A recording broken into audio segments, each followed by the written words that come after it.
Você já sabe que Carnaval 2020 é na MDS, Neto Ribas aqui com vocês mais uma vez para lhe trazer mais uma entrevista, ó.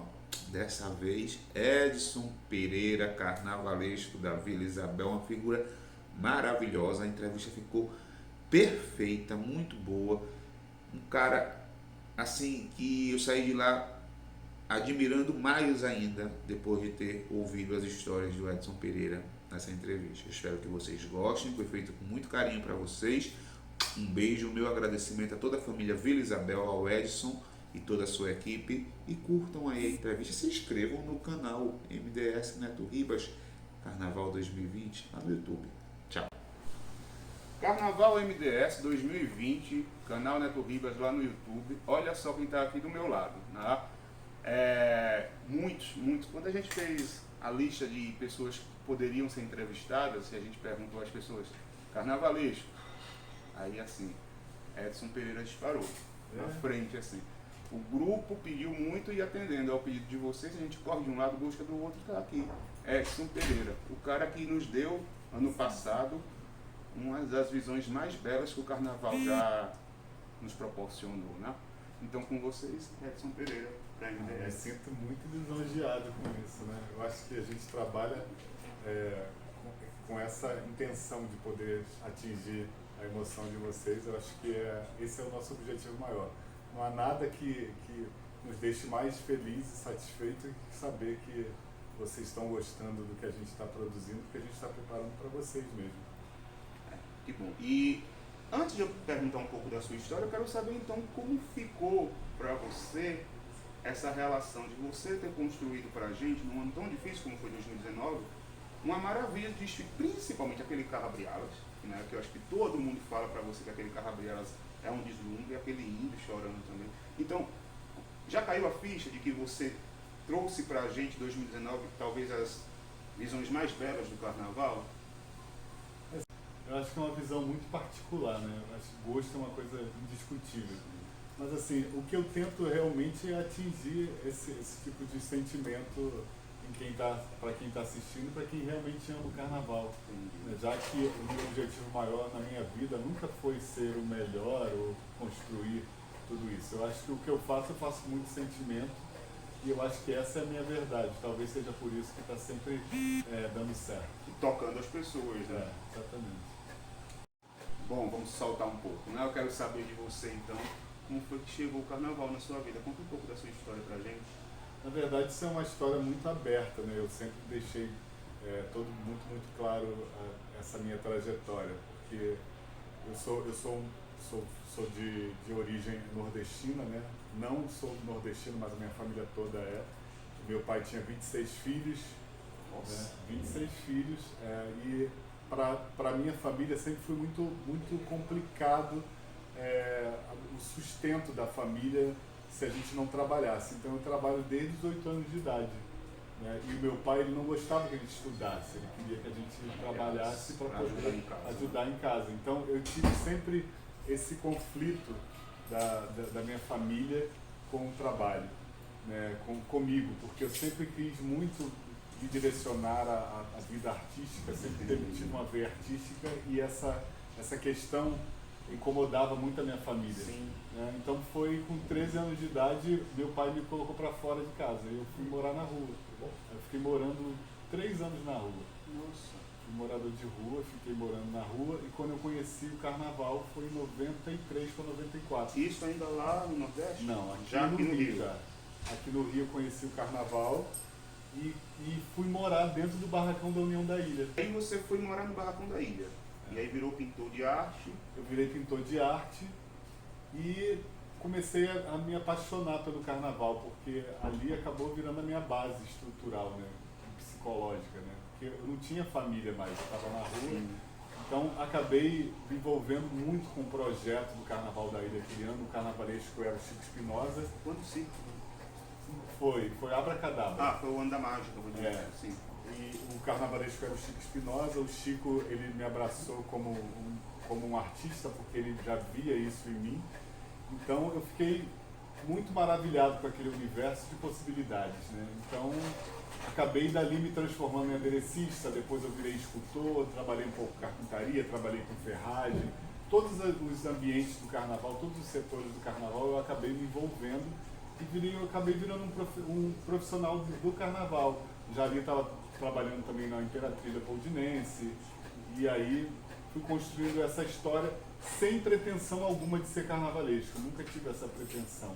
E eu acredito que ser carnavalesco talvez não seja para mim o que para todas as outras pessoas que almejam ser, seja, porque eu não tenho essa vaidade de querer ser um astro ou querer ser o melhor, não, eu quero trabalhar. É uma história tocante, né? É uma história de superação, né?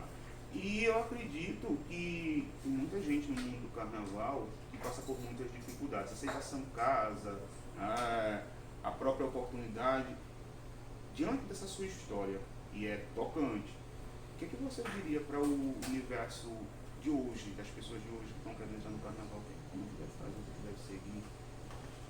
Qual caminho se traçar? Eu acho que não existe uma receita. Se for para falar de uma receita para isso seja de verdade na vida dessas pessoas, eu acho que isso tem que ser orgânico, tem que ser verdadeiro dentro dela, entendeu? Porque não é tão fácil quanto as pessoas imaginam, né?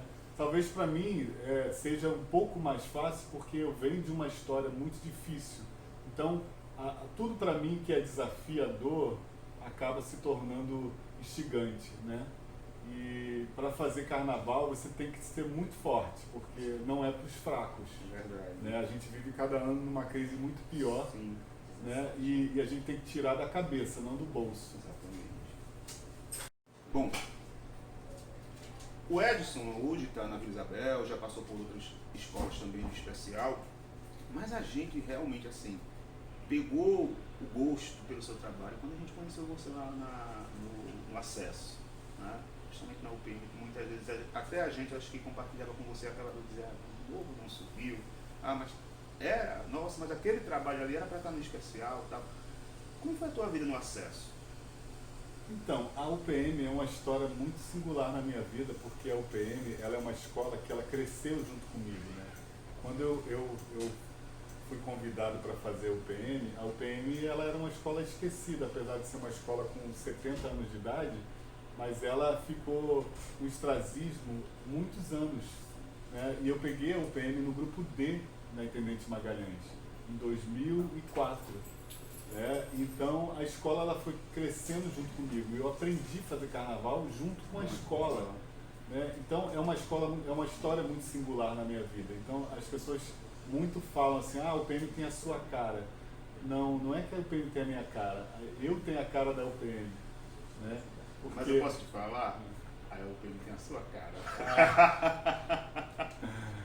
Tá bom, vou aceitar. Mas você deu um toque que fez justamente o que você falou, fez a gente olhar para a UPM e se curvar ela, aquele trabalho que ela sempre apresentava ano após ano. Né?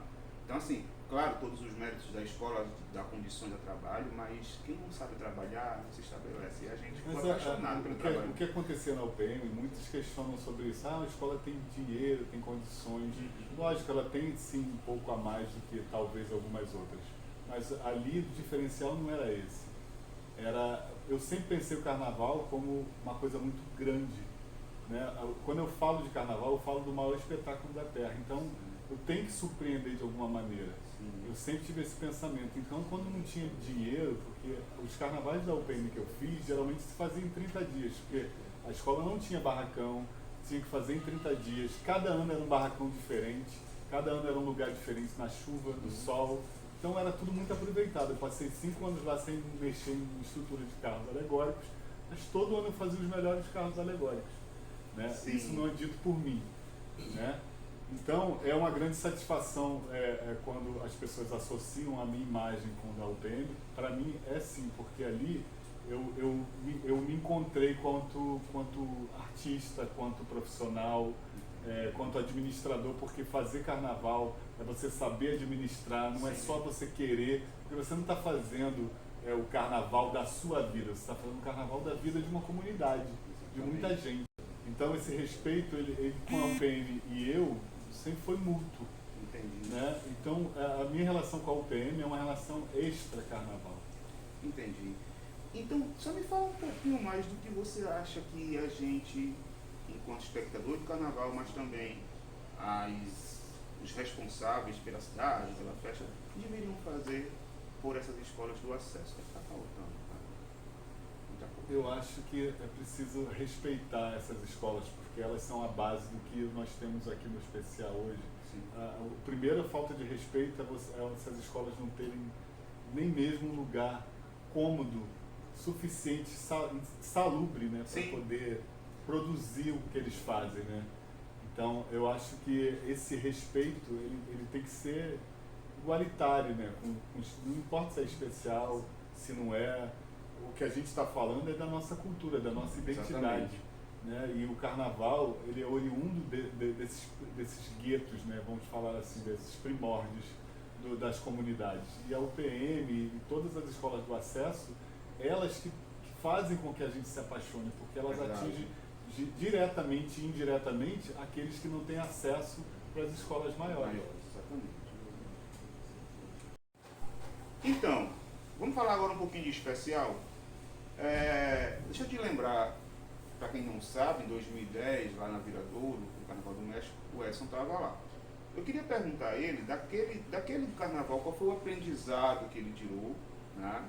E o que mudou no Edson até os dias de hoje. Por exemplo, muita gente achava que a Vila Isabel poderia ser a grande campeã de 2019, né? Vem fortíssima para 2020. Como foi essa transição de lá de 2010 até os dias de hoje, você cogitadíssimo aí a levantar a taça? Então, o que falta muitas das vezes na população que ama o carnaval, ou aqueles que dizem que amam o carnaval, é um entendimento de que o carnaval não é feito por uma pessoa, né? O carnaval, ele tem toda uma administração. O carnaval, ele não é feito nos dias do carnaval. O carnaval, ele tem um processo que é um processo crescente, e ao mesmo tempo o carnaval ele se cambia, né, todo ano. Ele é muito dinâmico, é processo de material, de tudo isso. Mas respondendo a sua pergunta, aquele ano eu não era o carnavalesco sozinho da escola. Sim. Tinha o Júnior Chau também, tinha uma outra equipe, e a escola estava passando por sérios problemas administrativos, né? Isso não desmerece porque a Viradouro foi rebaixada, porque isso não é diretamente culpa do carnavalesco ali. Sim, às vezes uma má administração atrapalha. Exatamente, a escola ela foi para a avenida com carro sem terminar, com fantasia sem terminar. Não é o carnavalesco que pega do bolso dele e vai lá e compra. A gente cria o projeto da Viradouro, talvez daquele ano fosse o mais lindo que eu já fiz na minha vida. Até porque foi o primeiro carnaval meu no especial. O carnavalesco leva muita pedrada, às vezes. Leva, é igual às o juiz de vezes sem futebol. merecer. É igual o juiz de futebol, mas a gente também tem que estar preparado para isso. Né? A gente está ingressando numa carreira, né, que a gente sabe que tem esses dois lados. O que deixa triste muitas das vezes, porque a gente trabalha com muito sentimento, com muita emoção. Então tem gente que não vê por esse lado e atira pedras na gente sem saber o que está fazendo. Porque a gente tem que usar a internet, mas com responsabilidade. Sim, né? com certeza. E a gente precisa entender que aquilo ali também é um trabalho, também tem um envolvimento emocional. Né? Eu não estou aqui para criticar o que eu não gosto, eu tenho que respeitar aquele que eu não gosto também. Mesmo que eu não goste, porque é um trabalho sério. Sim, né? Com certeza. Você imagina a pessoa ir apontando o carnavalesco A, ou B ou C, mas é ele que foi convidado para fazer aquilo ali. Por que não foi você que tá apontando o dedo? E no caso, então, muitas vezes é um projeto de um ano, um ano da sua vida doado àquela situação, e muitas vezes as pessoas que estão do outro lado não entendem isso. Se vai ganhar, se vai perder, isso é muito do dia, do que vai acontecer. Mas o que eu entendi, é que o respeito a esse trabalho deve existir acima de tudo. Lógico. São dois pontos que eu estou sendo até repetitivo muitas das vezes que eu falo sobre isso em entrevista. O primeiro é que tem muita gente que diz que ama o carnaval, não só carioca, eu estou falando no âmbito geral, que gosta do carnaval, mas não é especificamente gostar o que eles fazem, porque é falta de respeito você criticar o carnaval e os profissionais no momento que o carnaval está vivendo. A gente está vivendo uma situação que talvez seja de muitos anos não se passa igual. Verbas estão sendo trocadas, estão sendo retiradas, aporte financeiro, descredibilidade, uma série de questões que não chega diretamente ao público que tá nos fazendo de alvo. Né? Então a gente precisa respeitar esse trabalho, porque isso que nos reconhece. Sim. É esse trabalho que nos reconhece não só no Brasil, mas no mundo inteiro. Nós somos conhecidos pela maior festa do planeta. Se você ama o carnaval, você não tem que apontar porque você ama uma escola. Eu sou torcedor de escola tal, a outra não serve. Ou o trabalho da outra está ruim. A gente tem que torcer para um grande espetáculo, para que isso cada vez seja maior nas nossas vidas, que seja maior na nossa manifestação cultural, que é o carnaval, que é o maior do planeta. Então, a gente precisa entender isso, né? E não usar a internet, não usar veículos sociais, de redes sociais, para apontar o dedo e criticar. Às vezes eu não me manifesto, mas a gente se fere, porque qualquer artista que não trabalha com emoção, que trabalha com emoção, ele vai se sentir ferido, mesmo que ele não se manifeste, porque se ele se manifestar, ele vai dar combustível para essa gente, entende? Mas a gente fica chateado, com certeza. Entendi. Bom, Vila Isabel 2020. Depois de 2019, é óbvio que a Vila Isabel viria para 2020 como uma das favoritas, né? E a gente tem que dizer mesmo que você é um dos responsáveis por isso, porque o que a gente viu na Avenida, né, elevou, a Vila Isabel estava em anos difíceis e você levou novamente a Vila Isabel ao patamar de agora pode, agora vai. O que tem para 2020 para a gente da Vila Isabel? Do mesmo jeito que a gente falou da Viradouro, eu vou falar agora da Vila Isabel. O carnavalesco ele não faz um carnaval sozinho, ele precisa de uma boa equipe. E hoje a Vila Isabel tem uma boa equipe. Se formaram bons profissionais aqui. Se eu não tivesse esse aporte desses profissionais, talvez seria bom, mas não seria tão bom quanto foi. Né? Então a gente tem que reconhecer tudo isso. É uma equipe que vai se construindo e se consolidando como uma boa equipe. A equipe é fundamental. Exatamente. Então eu não faço carnaval sozinho.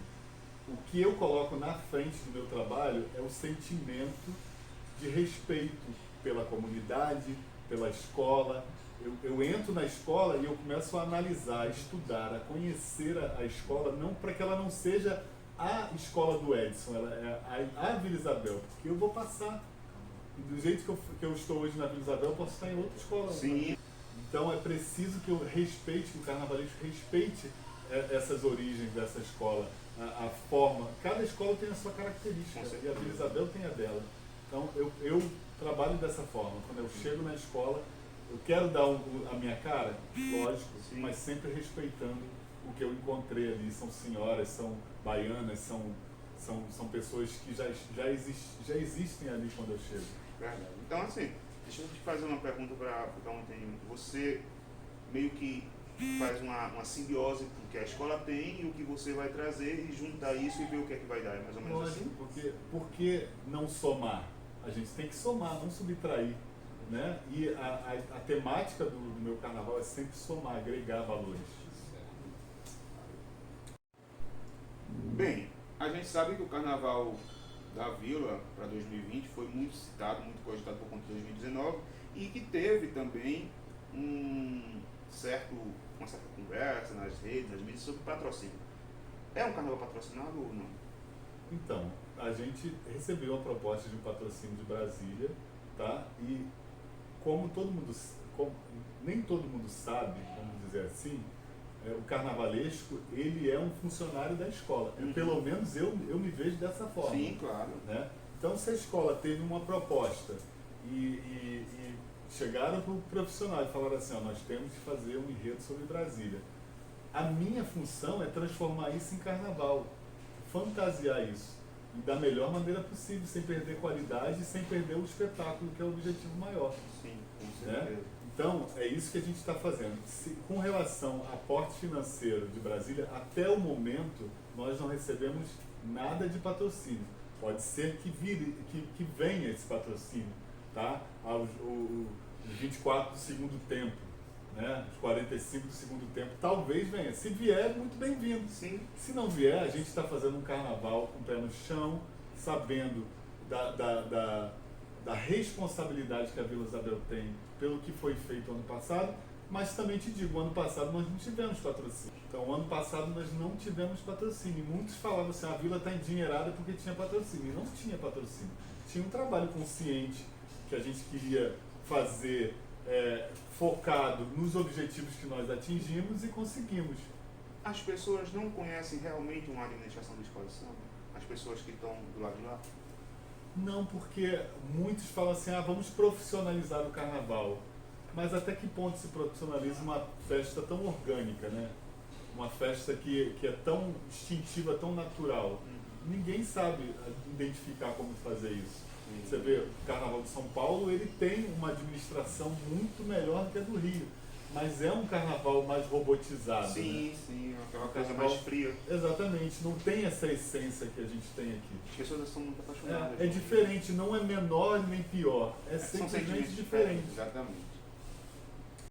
Bom, vamos deixar essa história de dinheiro para lá, vamos falar o seguinte, eu queria saber de você, como é você pegar às vezes um enredo meio engessado, meio duro, e dentro do seu trabalho de pesquisa você transformar isso numa coisa tão lúdica. Por exemplo, esse enredo com a temática de Brasília. A gente vê uma ludicidade enorme, um trabalho de pesquisa, de criação, para se sair daquela coisa mais seca, talvez mais reta, de falar da cidade pela cidade. Como que isso surge na sua cabeça? Então, quando você vai fazer um enredo que não é bem aceito, digamos assim, né? Você vai falar de Brasília hoje em dia, as pessoas lembram de quê? De corrupção, de política, de tudo isso.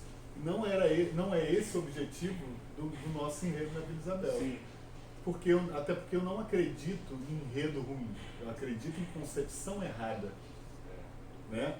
Por isso a gente criou a nossa própria história fundamentada em fatos, né? Que a gente tem uma biografia bacana, uma pesquisa bacana, onde a gente se fundamentou em tudo isso e criamos essa história humanizando o Brasil pequenino que se tornará grande a partir do momento que ele se reconhece dentro da sua cultura, dentro do que a gente conhece de referência do povo brasileiro, que é singular. Entendi. Tá legal trabalhar assim?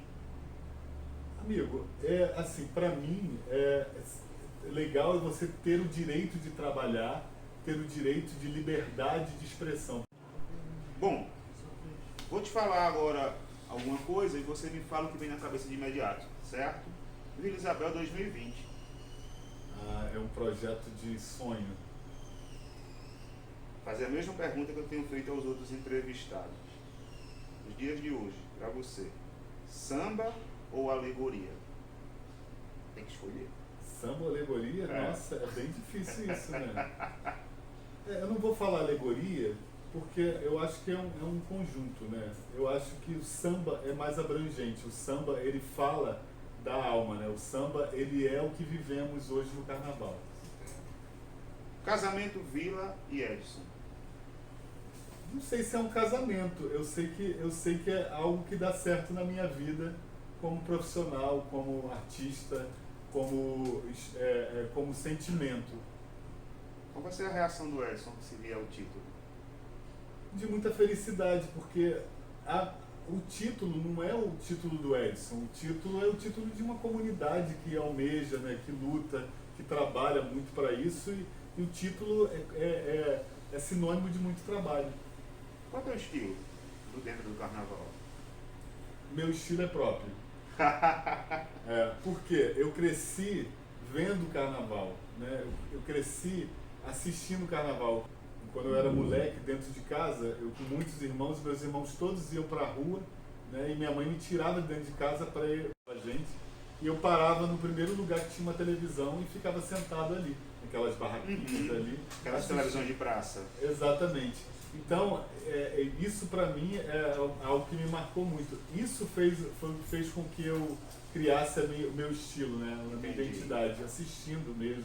Né? Apesar de ter trabalhado com o João, ter trabalhado com a Rosa, muitos deles nem lembram de mim, mas eu tinha 14 anos de idade. Eu ia até te perguntar quais são as suas referências, seriam essas? Minha referência, eu posso dizer que Renato, Rosa, Chico Espinosa, são pessoas que eu trabalhei, né? Gente boa do carnaval. Lógico. Bom, como a gente já está acostumado no finalzinho, a gente inverte os papéis, né? E agora vai me perguntar alguma coisa, vai colocar alguma coisa a respeito desse serviço, desse trabalho que hoje muita gente faz, né? Essas mídias, elas cresceram muito, hoje todo mundo deve bater no barracão da vida, me dá uma entrevista, me fala alguma coisa e tal. Então eu queria saber de você e deixar você livre para que você colocasse alguma coisa a respeito ou perguntasse algo do tipo. Não, eu faço questão de receber todos, que seja denominado mídia grande, mídia pequena, ou expansiva, ou social, ou não, porque eu acredito que o trabalho de vocês é a extensão do nosso trabalho, né? A única coisa que eu questiono sempre é quando existe a mídia sem respeito e responsabilidade, porque, como a gente estava falando anteriormente, você está atingindo um público, sabe, que ama e que não ama tanto quanto diz que ama o carnaval. Então é preciso esse respeito, porque quando você fala de arte, quando você tá falando de alguém que trabalha com arte, ela está trabalhando com sentimento, né? Então é preciso respeitar os sentimentos, né? Porque você acaba magoando alguém. Você não tem que dizer que você é o dono da verdade. Ninguém é o dono da verdade. Eu não estou aqui para dizer que o meu carnaval é melhor ou que qualquer outro carnaval seja melhor. Esse respeito tem que ser um respeito mútuo, tanto de minha parte com vocês e vocês comigo. Porque a gente é uma coisa só. A gente está falando aqui da nossa identidade, o que a gente tem mais de precioso, que é a nossa cultura. Por isso esse enredo. Esse enredo... É a essência da cultura brasileira. Exatamente. É o que somos nós, né? Grandes desde sempre. Só falta a gente entender o tamanho que somos, né? Por isso ele é um pequeno índio e ele se torna grande e é um gigante pela própria natureza, acalentado por essa mãe pátria. Bem, gente, eu queria agradecer a toda a família Vila Isabel, certo? Agradecer ao carnavalesco Edson Pereira, que nos cedeu um pouco do tempo dele nesse período extremamente corrido, que a gente sabe que é, mas assim, uma figura maravilhosa, fiquei algumas vezes até tocado com a história que ele contou aqui, que coisas que eu não sabia, a gente vai pesquisar, mas tem coisas que a gente só descobre na hora, né? Então eu quero agradecer de coração, agradecer por ter atendido o nosso pedido, Sempre. Né? Sucesso, um bom carnaval, né? Que a Vila Isabel de novo nos brinde, nos encha os olhos e que você seja sempre essa pessoa iluminada e que tenha sucesso aonde você estiver, certo? Muito obrigado. Galera, muito obrigado, segue lá o canal, né, Corridas e Segue aí, galera. ok? Um beijo para vocês e boa tarde.